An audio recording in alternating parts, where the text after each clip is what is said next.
Grand Rising, or whatever time of day it is you're watching me now.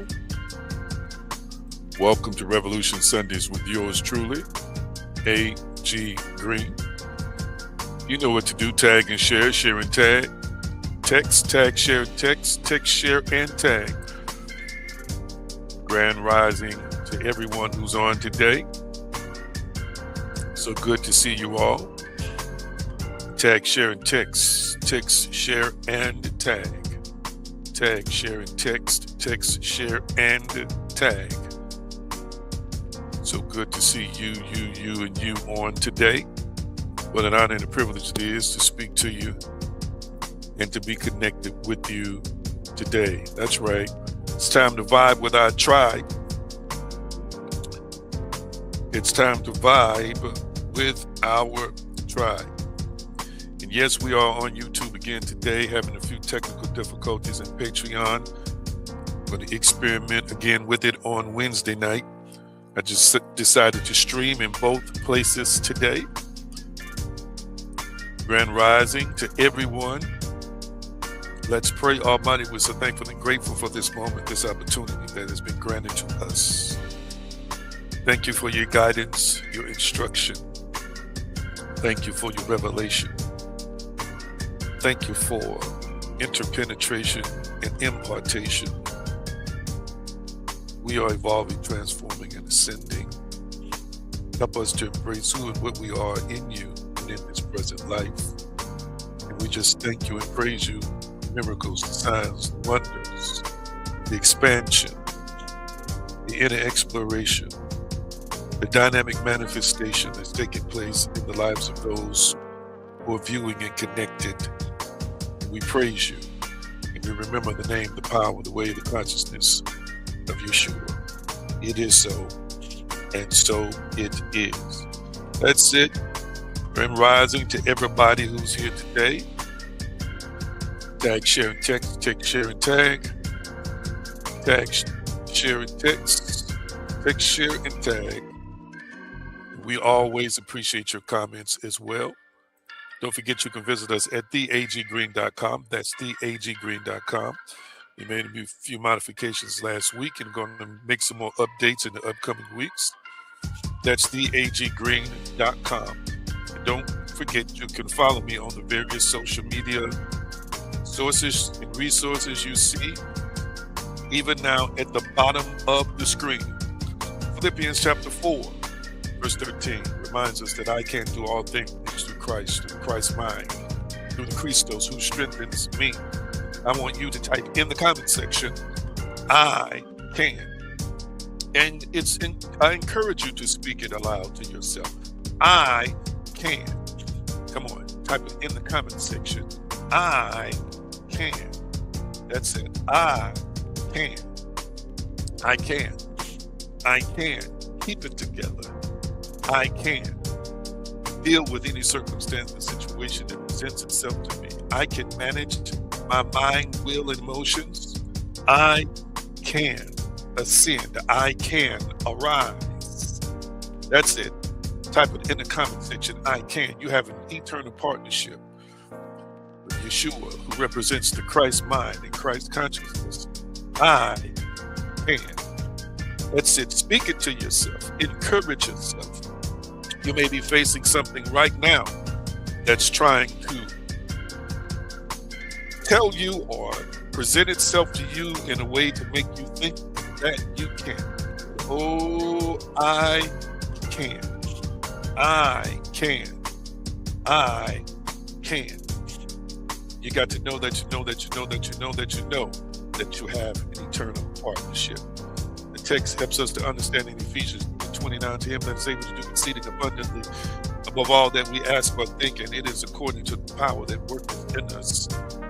You are a container, a reservoir, and a being of immense power who's one with the creator, source, and sustainer. I want you to type in the comment section, I am powerful. Come on, type it in the comment section. I am powerful. My goodness, I sense it. Type that in the comment section. I am powerful. Oh, what a blessing it is to know that you know that you know that you know that you know that I am powerful.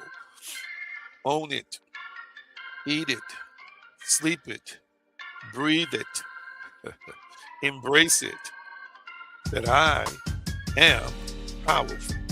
That's it. I am. I am powerful. I am powerful.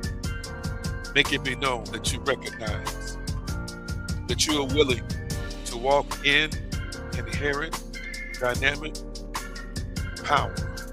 That's it. By permission of the Creator, I am powerful. Let's see. Let's see. Thank you.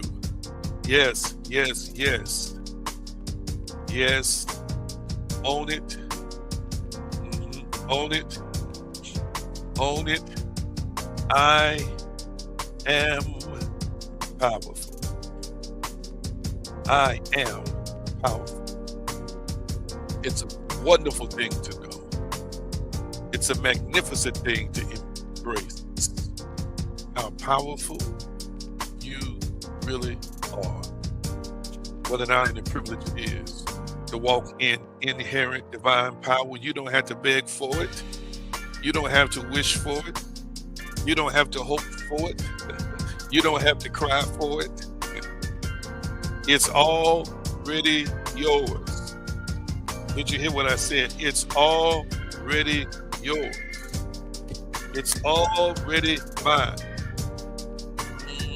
So glad to see all of you on today, knowing and embracing the power that you are and the power that you possess. Gently reminding us, family, that we are meeting at our new time right now on Sundays, 11 a.m. Eastern Time, 10. Let me make it bigger. 11 a.m. Eastern Time, 10 a.m. Central Time, 8 a.m. Pacific Time. And on Wednesdays, same configuration, 8 p.m., 7 p.m., and 5 p.m. Pacific Time. Adjust yourself accordingly to the new time schedule. And again, so good to see everybody on today. Did y'all speak to each other as y'all came in? Did you speak to your tribe? I saw some of you speaking to other members of the tribe when they came in. Thank you so much for doing that. I, for one, am glad to see everybody who's on right now. And real quickly, let's do a praise and gratitude alert. It's praise and gratitude alert. Praise and gratitude alert. Praise and gratitude alert. I want you to type it in the comment section. At least one thing that you are thankful and grateful for today. At least one thing you are thankful and grateful for on today. Come on, type it in the comment section. At least one thing you are thankful and grateful for on today. And praise God, the source, the creator, sustainer, for that thing that you are typing in the comment section. Come on, at least one thing. I am most definitely grateful for love and for life. I'm definitely grateful for health on today. I want you to type in the comment section what you are thankful and grateful for on today. Real quickly. Let's see, our resident mystic, Pastor Turk, says he is grateful to be above ground. Absolutely. Who else? Who else? Who else? What are you thankful and grateful for on today? Let's see, our resident therapist says, I'm grateful for our tribe, every single soul. Absolutely. Let's see, Linda says, I'm thankful and grateful for my life now. She says, thank you, Jesus. All right, wonderful. Anybody else want to share what you're thankful and grateful for on today? What are you thankful and grateful for on today? Let's see. She says, I'm grateful for life. And it says, good has more work for me to do. I know she means God has more work for me to do. Awesomeness. Let's see. Brenda says, giving praise to the divine for taking care of everyone throughout this cold, yes, weather. Loving life. Wonderful, wonderful, wonderful. Anybody else want to share what you are thankful and grateful for today? What are you thankful and grateful for on today? Thank you so much for sharing what you're thankful and grateful for today. And we believe in praise. We believe in gratitude. We believe in letting God, the divine, the creator, source, and sustainer, know that we're thankful for all things. Let's see. Hillary says, thankful and grateful for peace, life, and this smothered chicken I made the other day. There she go. There she go. There she go. So that leads me to, and my Krista says, thankful for love, family, and support. Awesomeness, awesomeness. That leads me to, since Hillary's already started out, she's already started this thing out. So I got to ask you right now, what are you eating and sipping? What are you eating and sipping? What are you eating and sipping? And how are you feeling? This is us checking in on each other. What are you eating and sipping? And how are you feeling? I tell you, I miss things like smothered chicken. I miss things like smothered chicken. My sister's on, Pastor Janet. She says, grateful for my family and health and wholeness. Awesomeness, awesomeness. I miss smothered chicken. Being a vegan, I miss smothered chicken. My sister, she's got a niece there in Memphis who's a vegan expert. Maybe we can get Camille to whip us up some smothered chicken. She has her own catering business. Was a member of my church there in Memphis. She's a wonderful soul, a beautiful cook. We got to figure this out, or maybe I can figure this out in other ways. Maybe my Krista could help me figure this out. Smothered vegan chicken. I want some. Let's see here. Let's see. Linda says, I'm feeling blessed. That's what Linda says. And Pastor Janet says, not eating and sipping, but I need some coffee. Let's see. And Hillary says, I'm about to run back these breakfast burritos. She says, egg, cheese, bacon, spinach, fried onion petals. That's interesting. And chipotle sauce. Y'all be throwing down in the mornings. Oh, my goodness. Look at here. Our resident mystic, Pastor Wesley Turk, says, sipping water, ribs, and mac salad for supper. Okay. He can throw down now. Let's see. Brenda says she's sipping on some tea. Davita says, ate Raisin Bran this morning. That's my precious cousin who battled and overcame with the help of God and the Creator cancer. She's on today. Love her dearly. She said, ate raisin bread this morning. Let's see. Hillary says, I'm going to find a recipe. Gotcha. Yeah, he throwing down, talking about some ribs this early in the morning. Anybody else want to share? What are you eating and sipping, and how are you feeling? What are you eating and sipping, and how are you feeling? What are you eating and sipping, and how are you feeling? Real quickly, anybody else? Thank you so much for those who shared today what they're eating and sipping and how they are feeling. Thank you so much for sharing that on today. Now I'm going to get into some teaching. Here in just a few minutes, which is what we typically do on Sundays and Wednesdays when we do spiritual awakening. I guess I, more importantly, in this moment, want to, as we prepare to present what we have for you today, continue to see how you're doing and how you're adjusting. He's like, yeah, Hillary be showing out, absolutely, throwing down. Yes, yes. Absolutely. She's throwing down, and some of the rest of y'all be doing the same thing too at certain times in the morning. So good to see you on live and those who will also watch us in replay. And again, we're on YouTube again. Had some technical difficulties Wednesday night. And so I want to make sure that I streamed in both places again to make sure that between Patreon and YouTube, people can tune in and connect with the teaching on this particular day. We've been working from John 14:10, so I want my assistants to put that up, John 14 and 10. And just as a uh, point of preparation, we are going to be, if not this week, the week after, excuse me, if not this week, next week, I should say, we're going to start working from John 17:21, but not today. There's a connection between what we discuss here, how it relates to us, and then what we're discussing here in relation to also what's in John 17 and 21. I wanted to be done with this teaching, but I just continued it.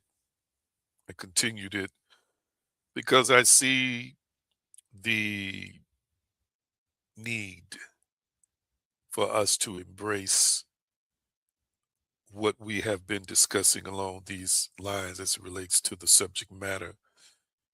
This is part five. Thank you. Our resident therapist keeps up with the installments. This is part five, the oneness of me and God, the oneness of me and God. King James Version. Believest thou not that I am in the Father, and the Father in me? The words that I speak unto you, I speak not of myself, but the Father that dwelleth in me, he doeth. Let's see. The works, that is King James. Then NIV, don't you believe that I am in the Father and the Father in me? The words I say to you, I do not speak of my own authority. Rather, it is the Father living in me who is doing the work. Thank y'all so much for putting those scriptures up for us today. As far as this jersey is concerned, this is the jersey that my daughter, Azaria, got me for my birthday a few years back. So it's not an actual, it is an authentic NFL jersey she bought from the NFL shop, but the number was my age at the time. And it's one of the few things I was able to save in the fire, my mother's house where I was at with her for a few years before coming back here to Georgia. And I'm grateful. I'm grateful for that. All right. So I'm going to continue this teaching. And like I said, we're going to pick up with probably, if not next week, the week after, John 17 and 21. I may sound a little stopped up because I am. It's my fault that I'm like this today. It's a side effect to a medication that I'm not supposed to be taking anymore. But nevertheless, I am here.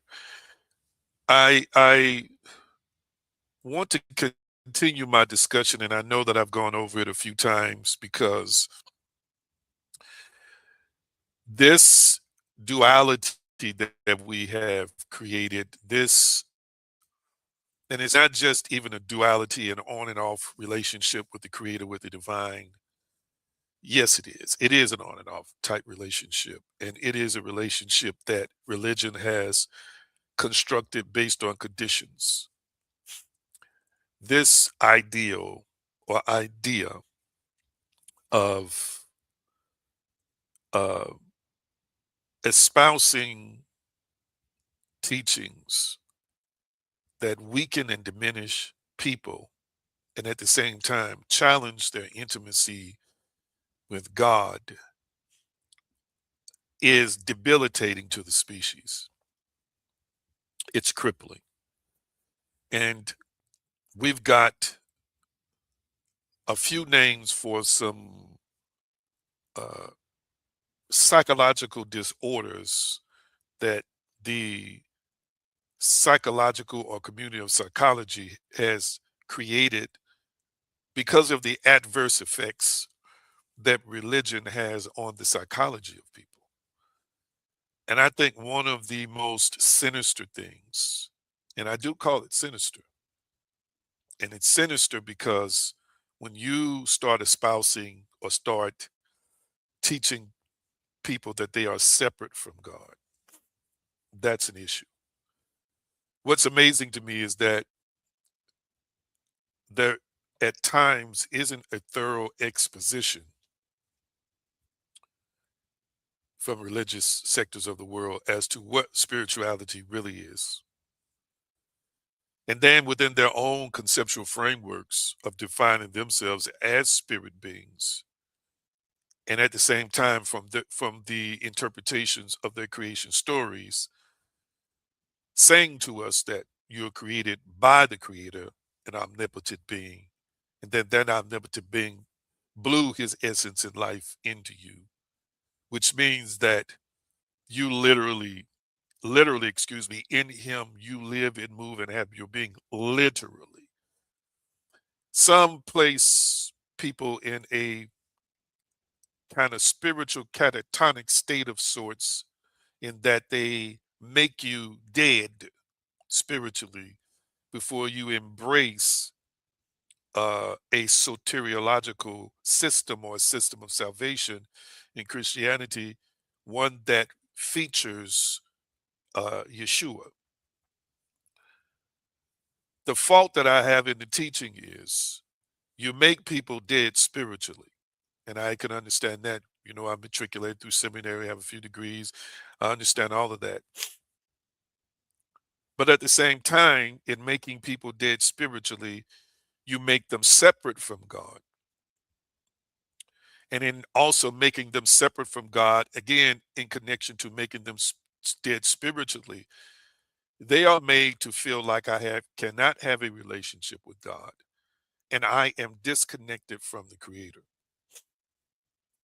Not only is this taught theologically as a precursor to a religious experience that makes you saved, but then after people become saved, if they allegedly sin, over time, the Spirit of God, they say, will leave them, disconnect itself, will, so to speak, abandon them, and then they will be what you call backsliders. The challenge that I have with that is, again, if we are really spirits, not just carrying the genetic code of our Creator, but also having the essence and the presence of our Creator in us at all times, meaning that we don't exist here without a presence of a Creator in us, not the natural DNA, but the spiritual DNA, which, of course, is responsible for the existence of natural DNA. What ends up happening is that there's this on and off, hot and cold relationship with the Creator. If I'm making sense thus far, I want to see some comments in the comment section. I want to see some comments in the comment section. Because before people have religious experiences, they are taught that God's not with them and the things that happen in their lives are happening because of love. But basically, he only doing it because he loves you, but he really don't appreciate you all your life. Secondly, it's like you're not really appreciated until you accept him. And then after you accept him, if you do wrong stuff, if you do stuff that's deemed to be wrong, if you do stuff that's deemed to be sinful, just forget about it. This is kind of like that prayer you pray for that house, he gonna answer that prayer for you. That prayer you pray for companionship, he's distanced himself from you. I know there's texts in Isaiah, all of these, and again, family, you should read my blog articles on the Bible in the paid tiers of Patreon and more to come. I want you to understand that as long as you have a he loves me or it loves me in terms of a creator, it loves me not perspective, you're going to have a lukewarm relationship with the creator. You're going to have an up and down relationship with the creator. And more importantly, the impact to your mental state is going to be devastating. For you to walk through this life and at any given time believe that you can do things that makes the creator disown you is really, really challenging. Who wants to be in a relationship with a person who loves you only when the stuff you do is considered by them to be good stuff. But as soon as you error or show that you are flawed, then they start taking steps backwards from you and decide that they're going to not only withdraw love, but withdraw acts of love. This is what people have been living with, some folks, for generations in their lives. And it is having a deep seated traumatic experience or causing people to have religious trauma because the average person is struggling with self esteem, self worth anyway. The average person doesn't even know who they are in terms of identity. The average person who desires to make progressions in life and is seeing opposition in life is already challenged internally and psychologically. But when people start telling you things like, because you didn't give last week, don't expect to be blessed. Because you missed church last week, you know, you're going to have to, God may decide He's going to hold back a check from you. Hear what I'm saying today? Because you didn't follow this rule and follow this guideline and follow this procedure, you're not in favor with the Creator anymore. You're not in favor with God anymore. It's got people under a duress many times they don't know they're living under. They're living under a pressure to perform, a pressure to perform every single day of their lives, whether they admit it or not. Even the folk that act like they love it, which some of them we did love it. There's a pressure. That's a pressure that people are living under every single day of their life to get it right for the Creator, to get it right for God. And if I don't get it right, all kinds of stuff can and will happen to me. So, the spiritual truth of oneness and being one with God, if people embrace that, if people uh, receive this, if you walk in this consciousness on a daily basis, you're going to become unstoppable in co creating and co manifesting a life of fulfillment and abundance. So, this is why I continue to, and I'm going to continue over the next however long it takes until I decide to move on to something else. Discuss this because I know what we've been conditioned to believe. I'm going to say it again. I know what we have been conditioned to believe. Some of y'all have been conditioned with hellfire. You've been conditioned with fear. Some of you all have a perception of the divine, of the creator, where fear is pervasive, fear is controlling, fear is ruling you. Still to this day, you are reintegrating into spirituality and at the same time deconstructing religion, but you still got this binary thing going on, hot and cold, up and down, good and bad, heaven and hell. You still got that going on. You still got the performance thing. Okay, that if I didn't get it right today, then I shouldn't expect good things to happen to me. It's a challenge.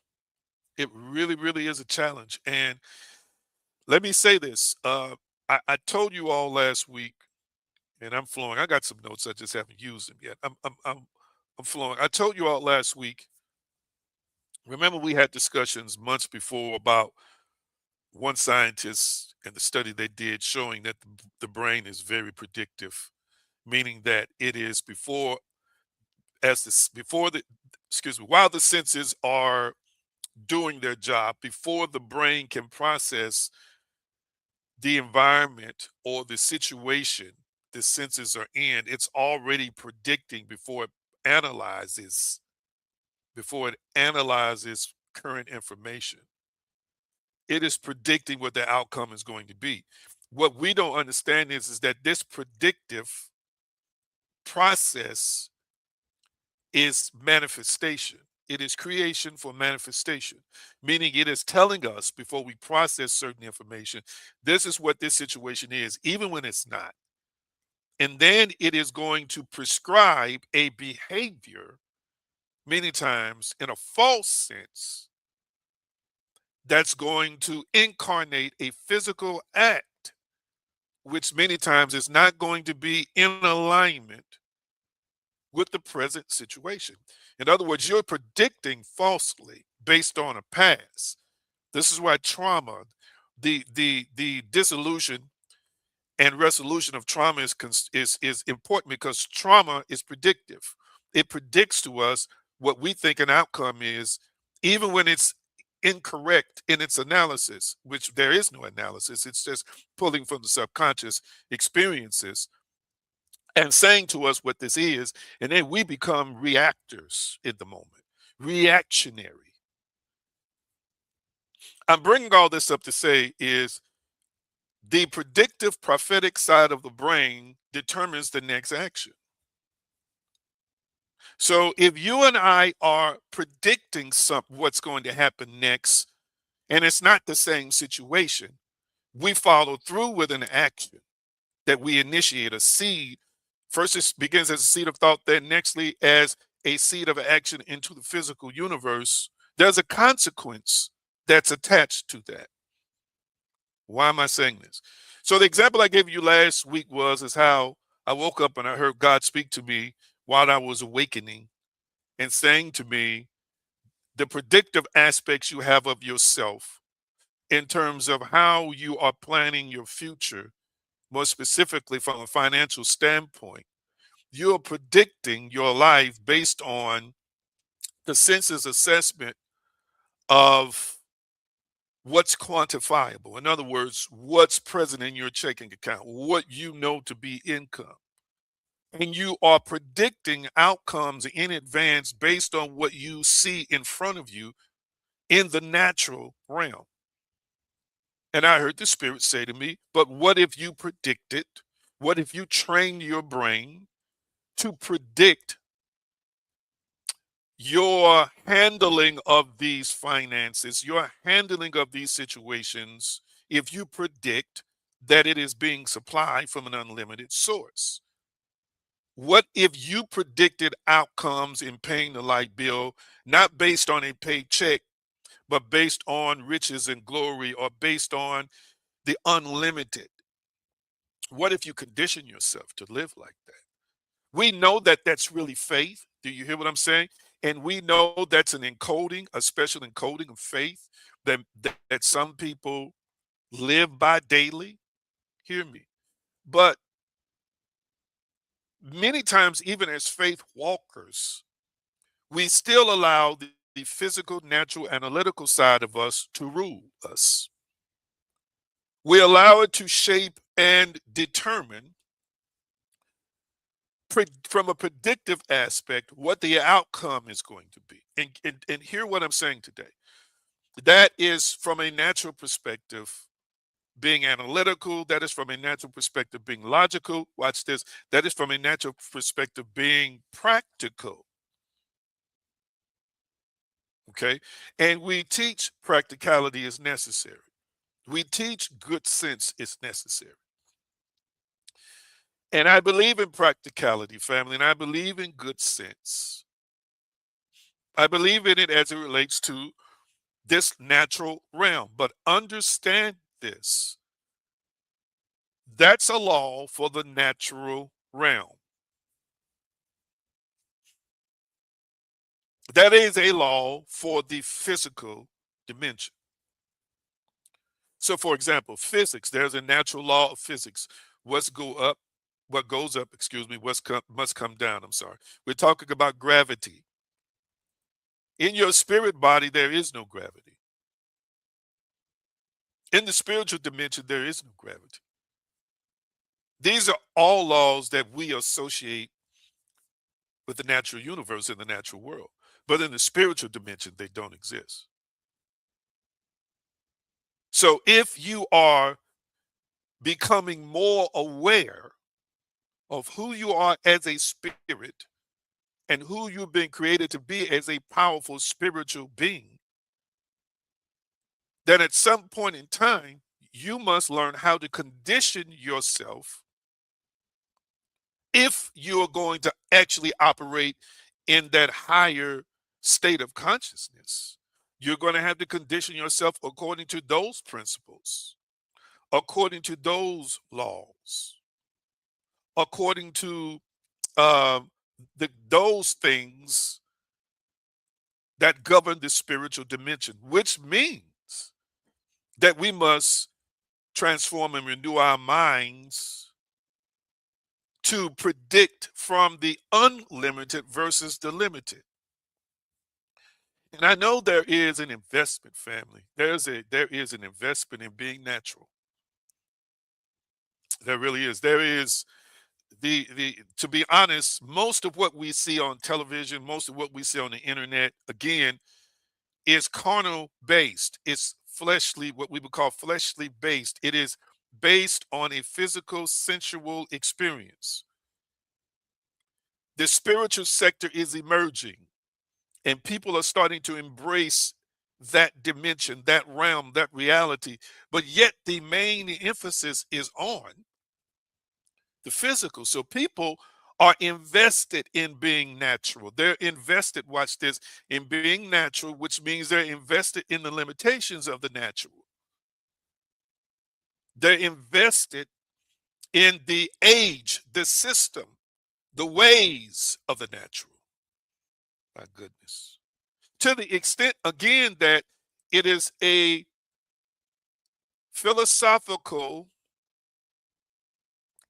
natural course to operate in the natural from the perspective of the prevailing wisdom that governs the natural. For example, people still think that I gotta work hard physically to make a lot of money. I was taught that too.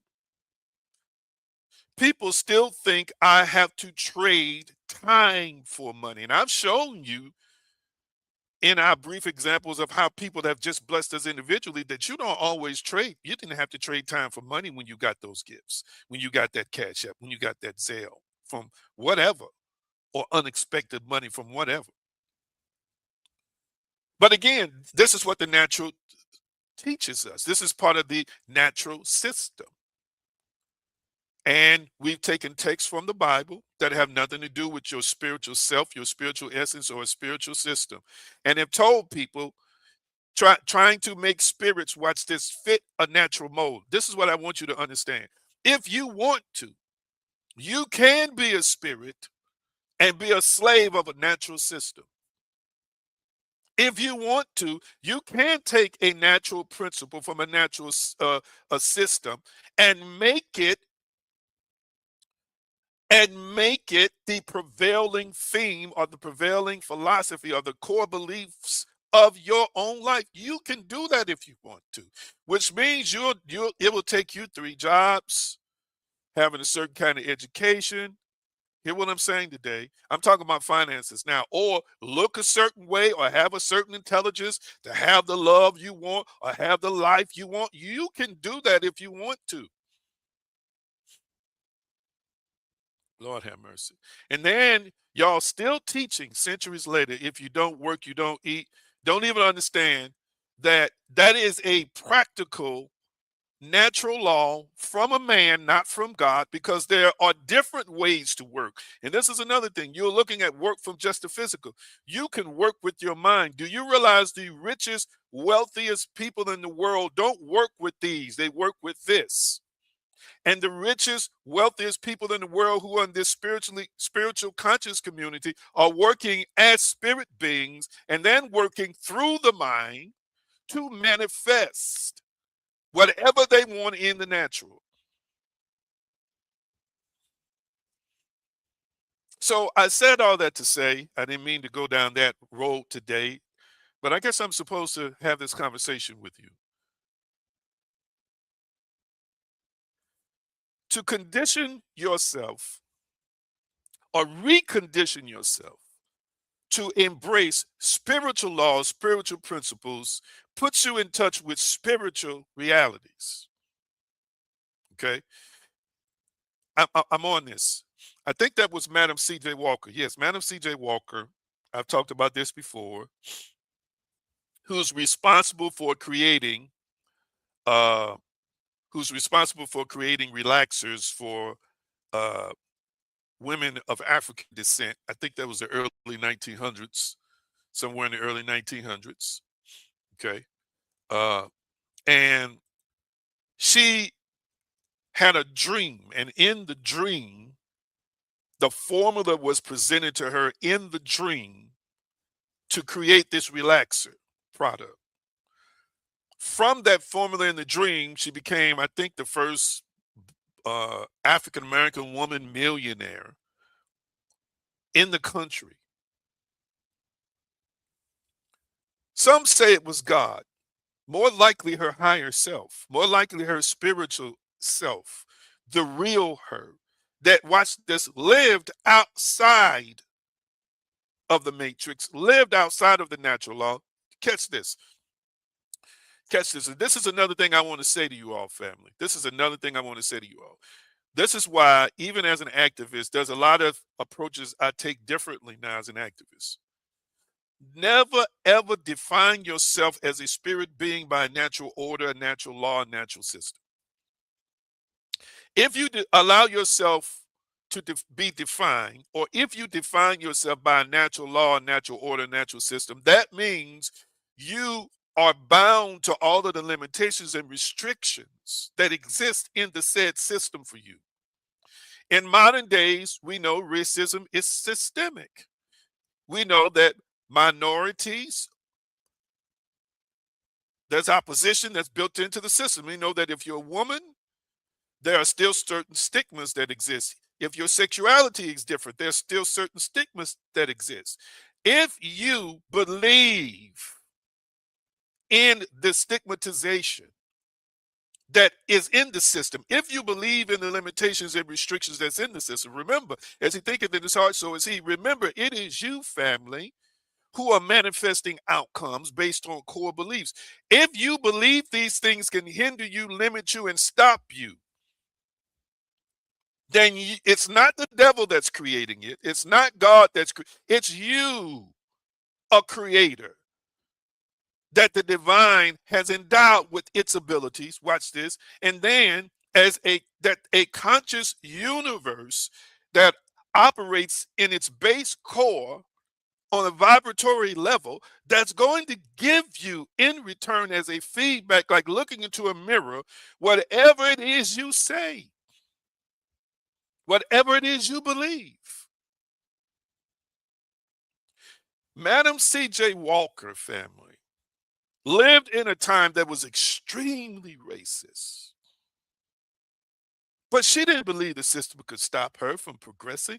She didn't believe the system could stop her from having hopes and dreams. She didn't believe that the system could prevent her from reaching her goals. She did not allow the system to define her.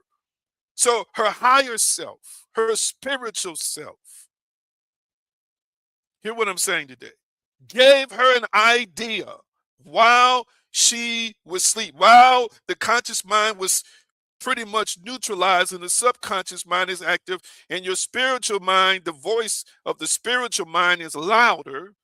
That's when she received the idea. I want you to catch what I'm saying. So the relevance, the pertinence of knowing your oneness enables you to embrace, guess what? I am really loved. I am really significant. I am really powerful. I am really treasured. I am really embraced. And it's got nothing to do with my socioeconomic status. It's got nothing to do with my religious status. It's not got nothing to do with do's and don'ts.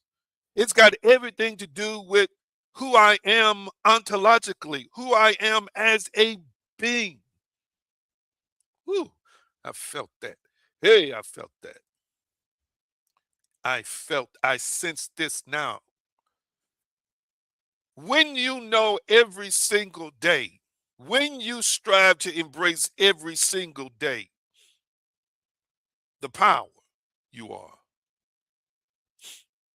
the power that you possess, hear me, the power that's resident in you.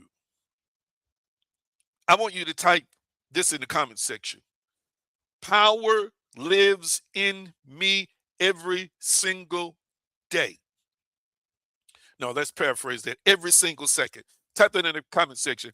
Power lives in me every single second. Type that in the comment section.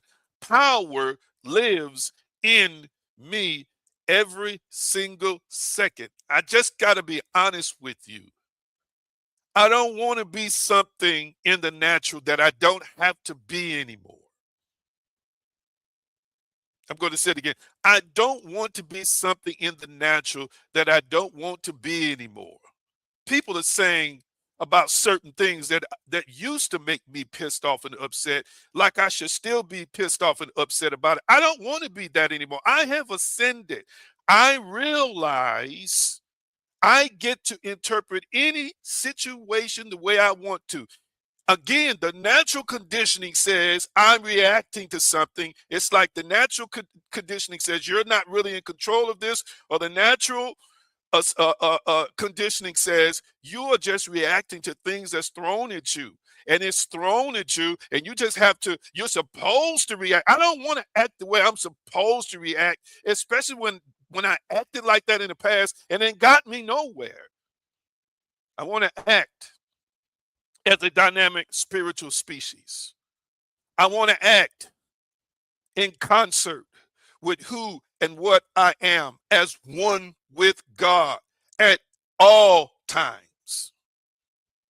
Mhm. That's how I want to live. That's how I want to be. That's how I want to react. And hear me, I got to ask you the question, when did depressed become being fun? When did being angry and on the edge all the time become being fun? People think you're taking the fun out of life. Watch this. What you're doing is taking the natural out of life. What you're doing is taking the lower vibrational conditioning out of life. What you're doing is taking the lower mindsets out of life. When you decide, I'm not going to react that way no more because I'm too powerful.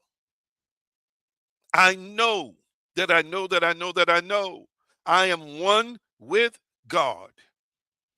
And this situation that just happened to me, I have a say so in its outcome because I'm one with. It's got nothing to do if I prayed last night. It's got nothing to do if I didn't pray or meditate this morning. We do all those things. I am still one with God.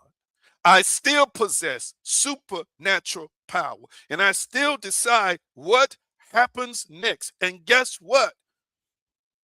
The universe is on edge. It's teetering and leaning in their direction, saying, what will you do next? Give me instructions. The subatomic particles that's in vicinity to you, that makes up your natural and makes up this natural matrix, it's listening, like through the observer effect that came from that experiment that was done. They coined the observer effect. It's leaning in and saying, what do you believe? What you going to vibrate next? What you going to speak next? What frequency are you going to put out in the world next? It's waiting on you. And again, you're thinking that a big God is going to come from heaven and when you change all this. No, have you noticed, and I'm going to say it again, have you noticed in the biblical text, have you noticed in some other ancient texts, that the same qualities that the creator has, its creation has? Have you noticed that? It gets angry, it can think, it's intellectual, it speaks, it walks, it has power. I know we call these anthropomorphic expressions, or we anthropomorphize, but the truth be told, What's in you is in your creator. Yeshua was trying to tell them, trying to tell the people in John 14:10. And I know we've been working on this for weeks, and we're gonna eventually graduate. He's trying to tell them, I am in the Father, and the Father is in me. What I want you to understand is just Yeshua the Christ is in the Father. The Father is in man. The same correspondence, it's unity correspondence. Unity correspondence. That same law of correspondence and that same correspondence of ontology and consciousness that Yeshua had of the Father being in him, we are supposed to have of the Father being in us. Listen, Yeshua, as I shared before, is describing the archetypal relation of God and the Christ self. The source is in the expression, and the expression, watch this, is in the source. And you and I are invited into that same consciousness. You in me, and I in you. That's John 14:20. Hear what I'm saying today. Every single second of your life, God is a part of it. I'm going to say it again. Every single second of your life, God is a part of it. I don't care what you did. You could, I don't recommend, smoking blunts, but if that's what you're doing, God is still a part of your life, still in you, with you, as a part of you. The divine, it's impossible for the divine to leave your ontology, your being, the thing that certifies your existence in this world and causes you to be who you are now as a being that exists, a spiritual being first, then a natural being secondarily.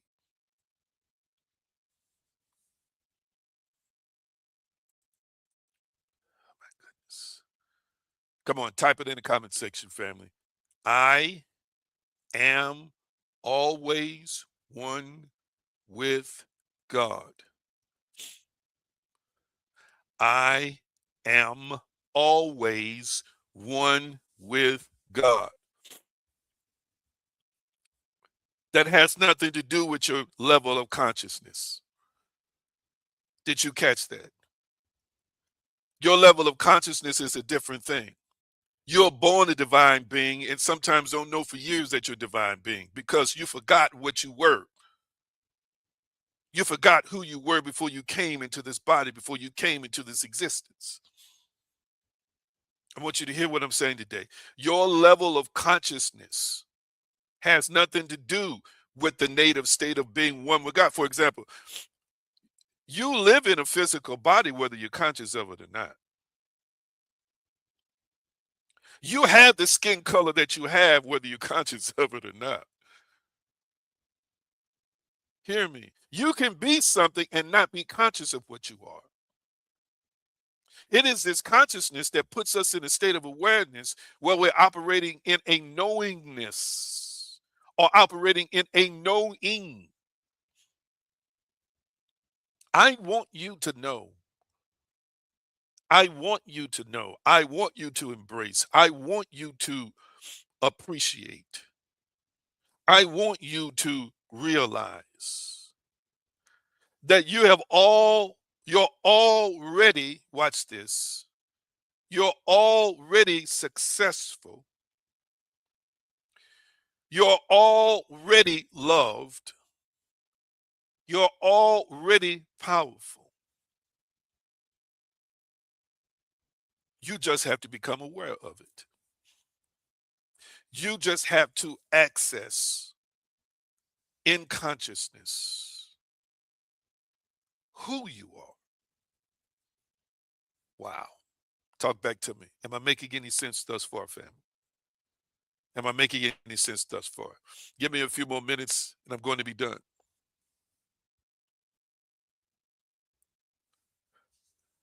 Yeshua says, I'm not speaking of myself. I'm not speaking of myself. When he talks about the Father doing the work, I'm not speaking of myself. Here's the metaphysical trinity. Mind, idea, expression is the metaphysical trinity. Mind, idea, expression. Mind, idea, expression is the metaphysical trinity. There is egoic speech or the talk of the ego. There's the talk of the ego. There's the talk of the persona. It's real. The ego and the persona that we walk around with in this present life is an identity that has been constructed, usually around the natural or usually around the conditioning or narratives that bend us toward a certain belief or beliefs, plural. These beliefs can come from sociology or society. These beliefs can come from culture. These beliefs can come from family. These beliefs can come from religion, but they shape us. They alter us. They make us. This ego is formed from that. The ego is formed from that. Sometimes when people think about the ego, they think about arrogance and conceit. I'm not really talking about arrogance and conceit when I speak of the ego. I'm talking about a persona that has been created from experience in this world that's not really pure consciousness, that's not really your spiritual mind in action.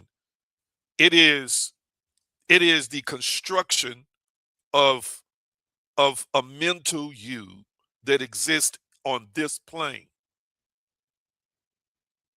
Hear me.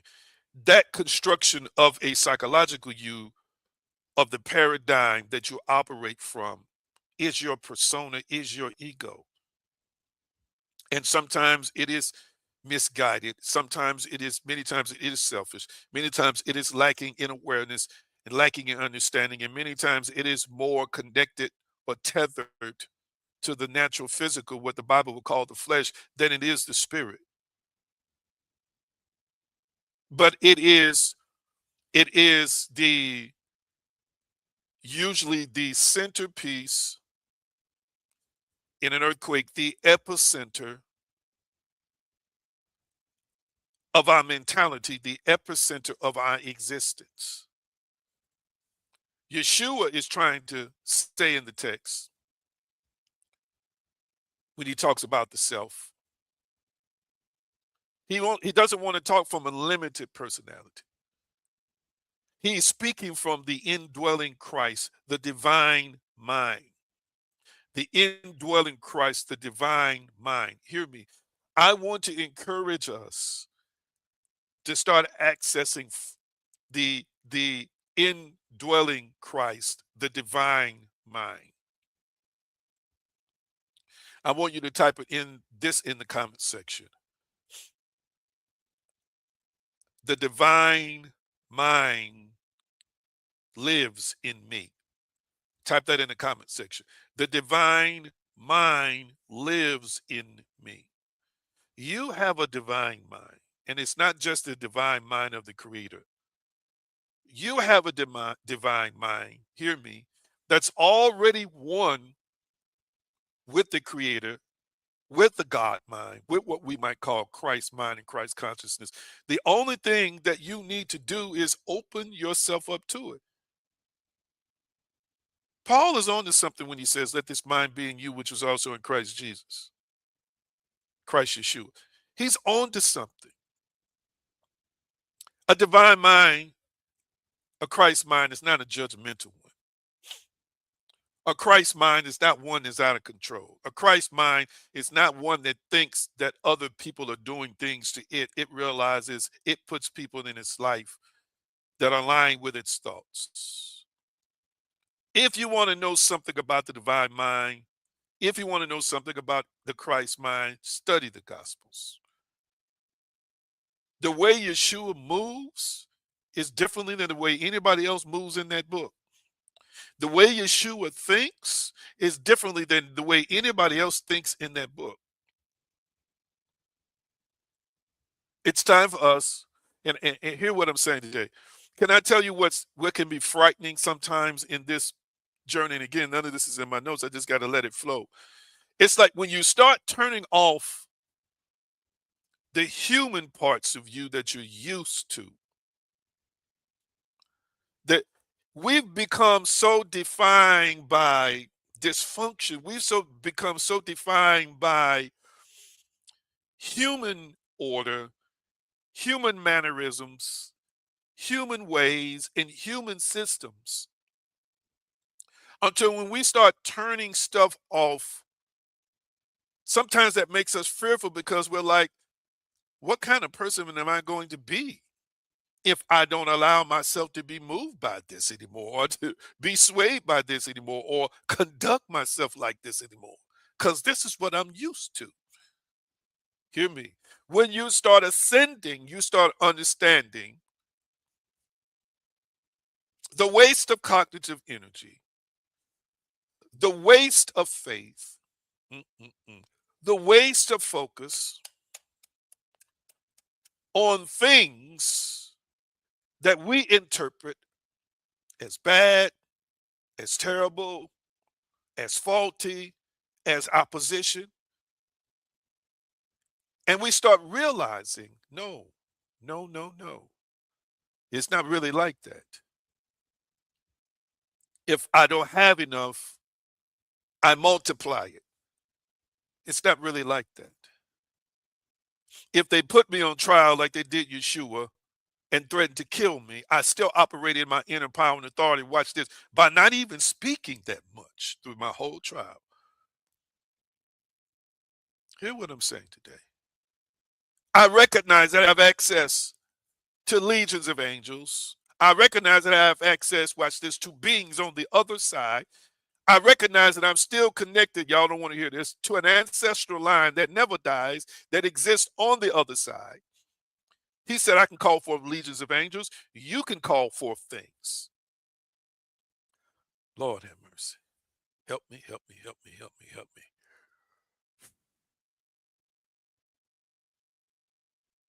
Accessing the mind of God.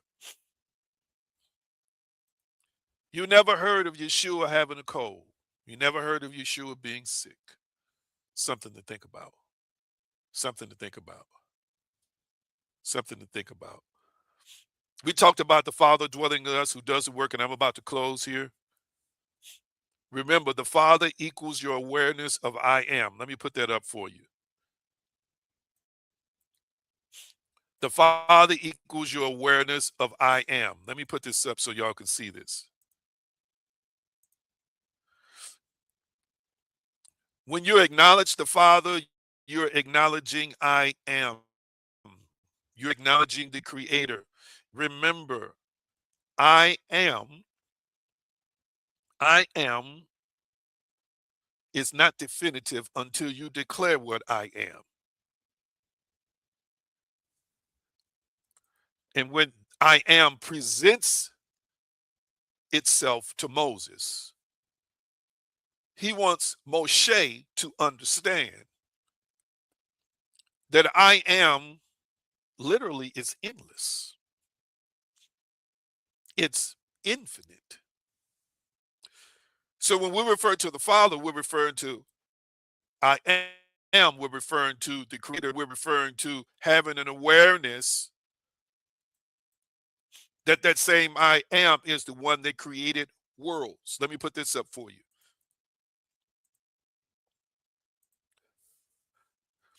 Let me put this up for you. The works, I know I haven't put this up before, equals the out picture conditions of life that flow from states of consciousness. This is kind of what I just said in the last 20, 30 minutes that we've got to get a hold of. That we've got to get a hold of. That predictive processing that's creating stuff that says that what you have and what you don't have, all of this stuff we see out here comes from a state of consciousness inside of us, within us. I want you to hear me. You can see scarcity and believe scarcity and manifest more scarcity, or like Yeshua, you can See an opportunity to feed 5,000 because you are abundance. Not panic, not fall apart, not get nervous, not get shaky and wonder what the outcome is going to be. I want us to stop wondering what the outcome is and know what the outcome is. I want us to stop thinking we don't get to know what the outcome is. I want us to graduate to states of consciousness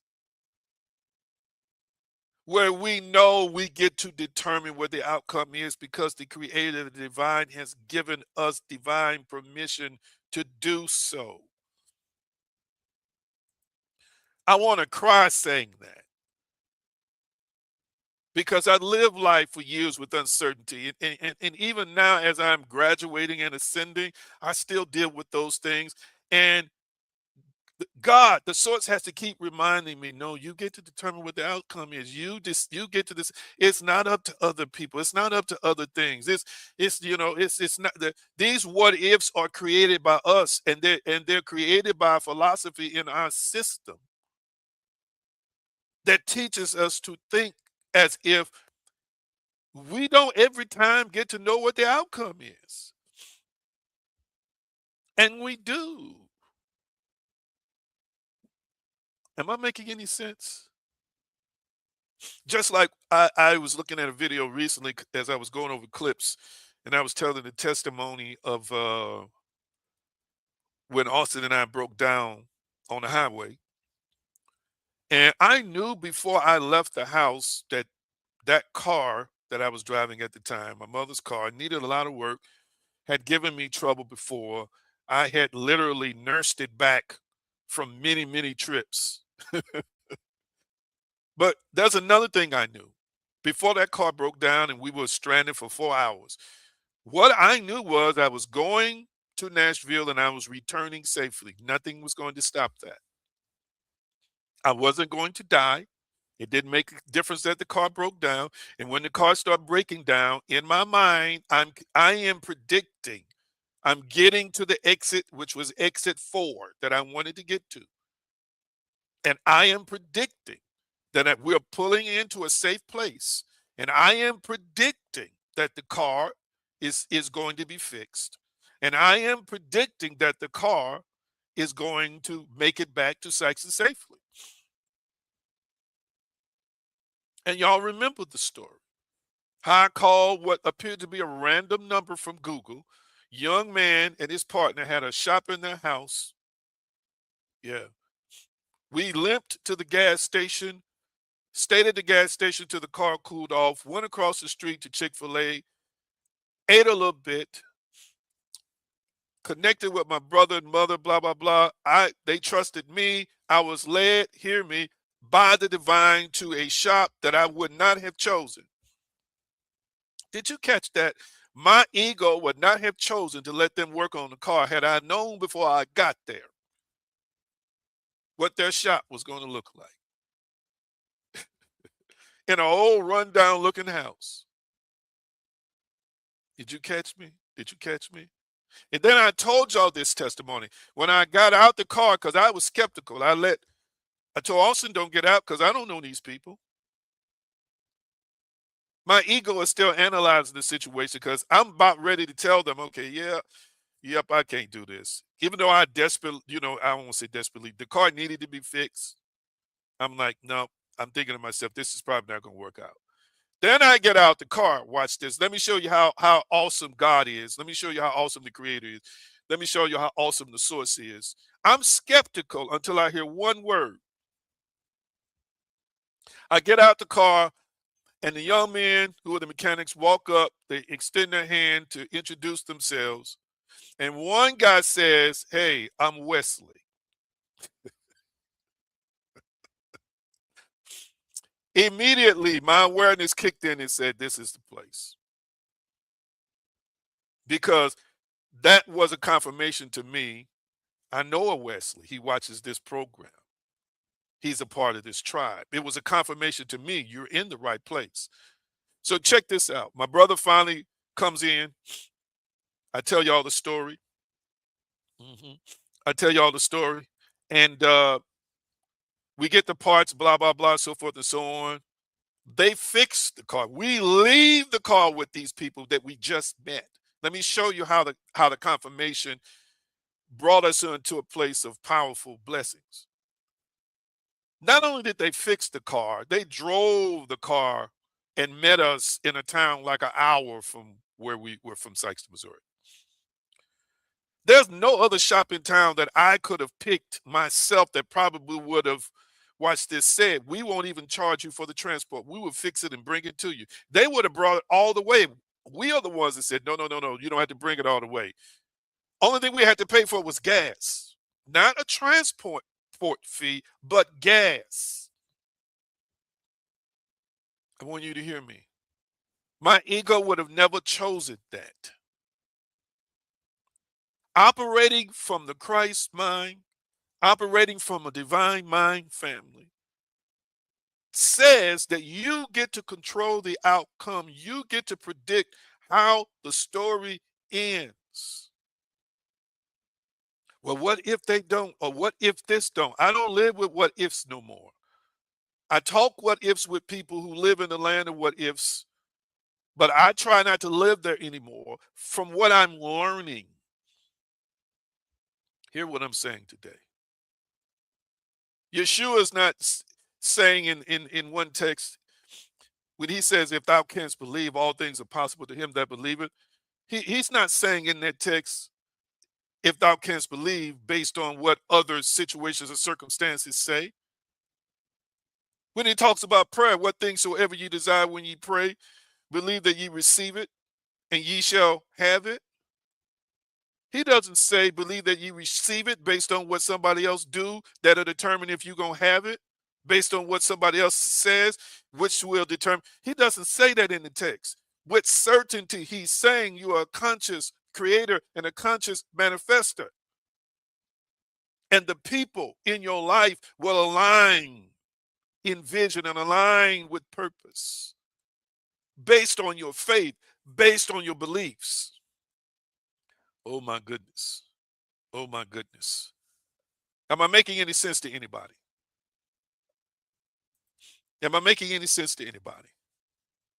This might not be sexy talk, but it's good talk.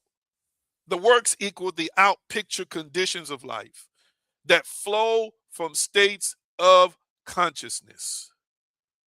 Flow from states of consciousness. I'm almost done. I'm almost done.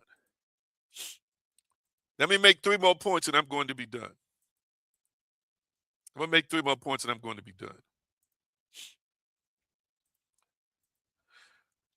There's too much.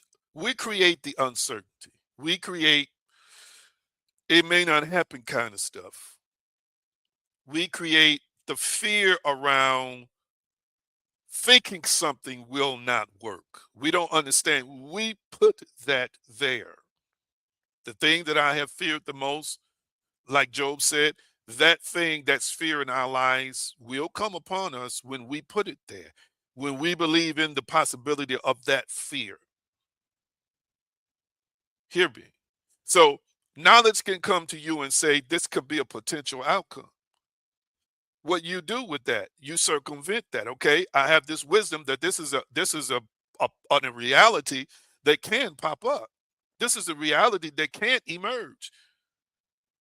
Many times, let me say this to you, Lord have mercy, I'm giving y'all all kinds of stuff. I'm trying to get to my last 3 points. I'm trying to get to my last 3 points. Let me show you something. I feel like running. Let me show you something. Do you realize that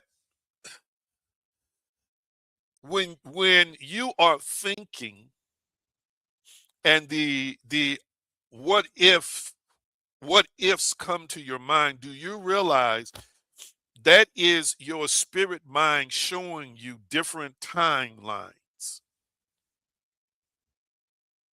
That is your spirit. When I say timelines, I'm talking about versions of reality.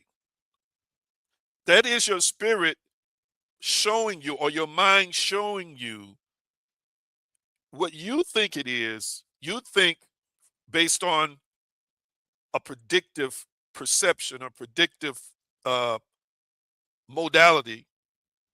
Oh no, this is going to happen. This could happen. That's not what those thoughts are there for. Even if you're conditioned to think certain ways and negative,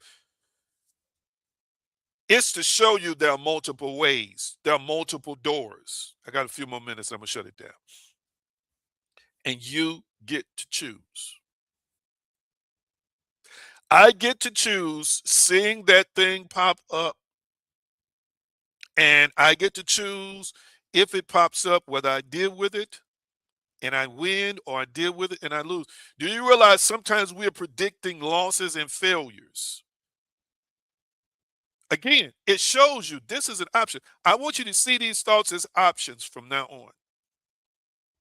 Because remember, you are ultimately an observer of your thoughts. See these thoughts as options. I know, again, people, when people talk about being realistic, you're talking about being realistic from a carnal perspective, from a sensual, logical interpretation. I don't want that. It's inferior. It's the inferior side of life. I want the ultimate that comes from the spiritual realm, the spiritual dimension, the spiritual me. But it's laying it out before you, your options. And sometimes we make choices based on logic, what we call logic, the intellect, the, the information that we are aware of through experience and study and school and all these, and then we make these educated decisions. But they're still just options. We don't know. We don't really need an educated decision or education to excuse me, choose from the intellect. We can choose from our power, our inherent right, our inherent position, and determine how the outcome is going to be. Don't get discouraged because it seems to be taking time. Don't get discouraged because it's not instantaneous, or it will eventually come around and emerge just as you believe. It is a spiritual principle. Let me put these two more up and I'm done. Indwelling, there is a deeper I am in your Father consciousness. Indwelling, there is a deeper I am in your Father consciousness. And last but not least, where's that at? Let's see. Actually, there was two more here. Two more here. That's powerful. And I won't spend a lot of time on them. I'm going to be done. The second thing I want to leave you with is alignment. Alignment. When you speak from that level, not from your ego. What I just described was a process from the ego. Educational guesses, intellectual guesses from the intellect, or emotional responses from past failures or successes. Okay? This is what I want to say to people that's dealing with stuff. Yes, again, there's a natural order, a natural way. And you can think because it turned out for so and so last time that way, that it's going to turn out for you that way. And if you think that, you're going to see that. But what if you decide just because it turned out that way for so and so, I am creating a different way for me? Don't speak from the ego. Speak from that higher state of consciousness, that higher state of being. And then the last thing I want to put up, and I'm going to be done, is this: the outworking. The outworking. Life itself rearranges as the works of the Father expressing through you. So when you and I access the Father by faith, when you and I release the Father to do the works by faith, which are the details to every miracle, every healing, every wonder comes from God, comes from the divine, comes from the Creator that's one with us and a part of us. When we release our faith power and leave it up to God, then things start rearranging in this natural world. Corresponding action, cooperative resources. Mhm.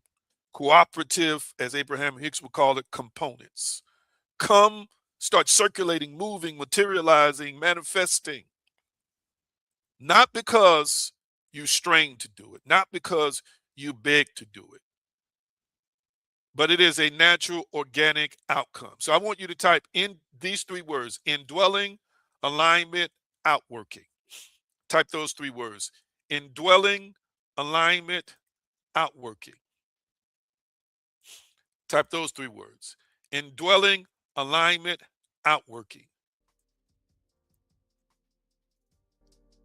Indwelling, alignment, outworking. Indwelling, alignment, outworking. Indwelling, alignment, outworking. Almighty, I'm so thankful and grateful for this wonderful group today. We thank you that we have received divine message. We are one with you, and we will continue to explore what oneness with you means for us. Thank you in advance, because I know within me, in you, that everything, every dream, every vision, every goal that my tribe, our tribe has, reality is there, the ability is there to see it manifest on their behalf. I thank you, I praise you, I know that it is done for them, with them, and through them. Thank you. It is so. It's so it is. Tell me what y'all think today about the teaching. My whole front face right here is hurting. Get off here. Tell me what you think about the teaching real quickly. I'm going to release you. Thank you so much for hanging in there with me. This is Super Bowl Sunday. That's why brother got a jersey on. Tell me what y'all think. And before we get off here, I want to get your picks for the Super Bowl today. Tell me what you're thinking. Did you get something out of the teaching today? Did you get something out of the teaching today? My goodness. Did you get something out of the teaching today? And I'm going to release you. Love you so much. Don't forget to give.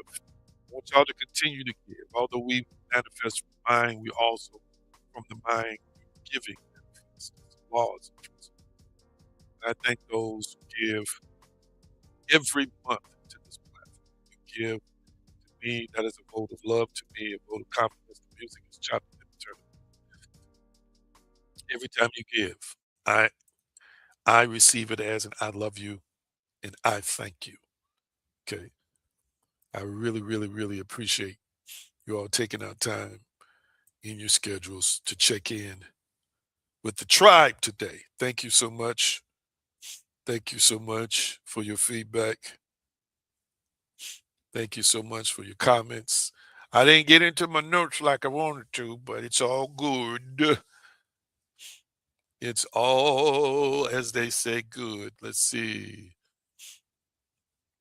Yes, continue to hold on to the truth that you're one with God, even when you're not having your best moments, what you feel are your best moments.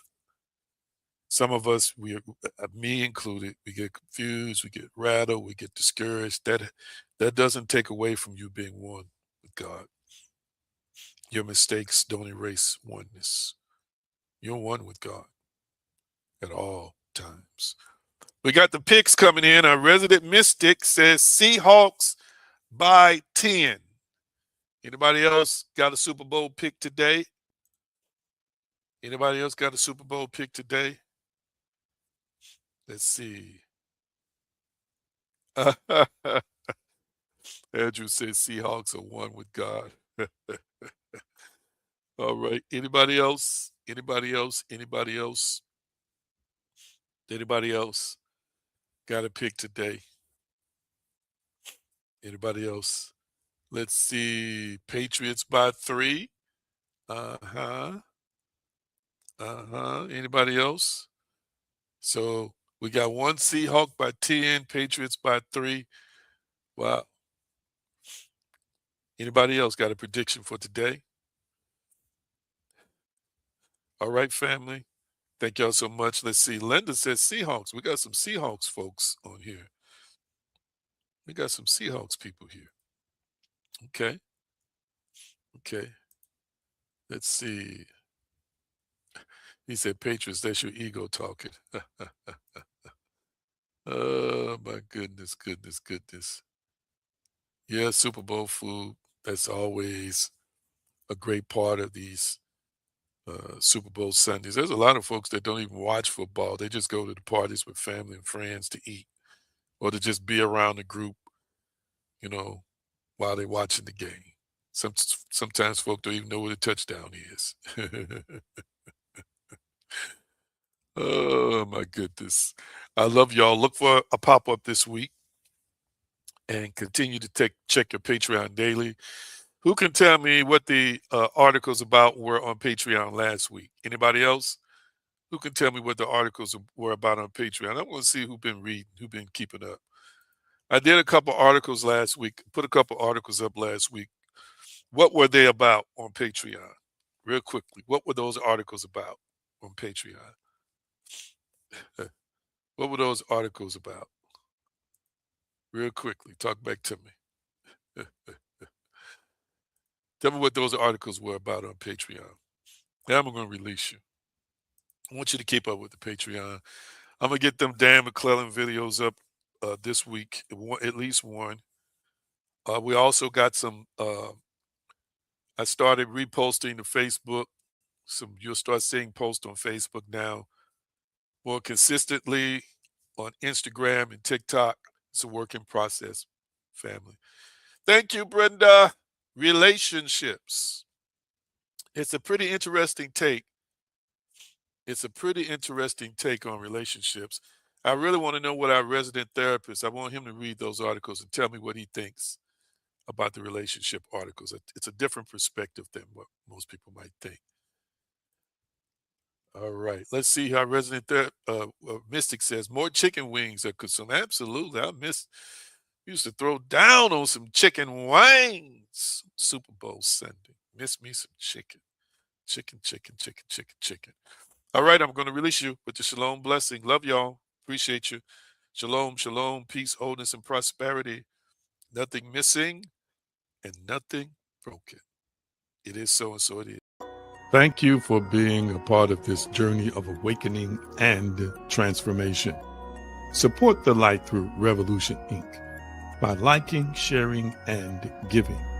Cash App $AG Green and $AG Green Enterprises. You can also give by Zelle. Anthony G. Green at hotmail.com is what you use. And Chime, $Anthony/Green/336. If you haven't joined as a member of Patreon, now is a good time. We're a spiritual community that's evolving, transforming, and ascending. If you like what you have seen and heard, connect with us. It's time to vibe with your tribe.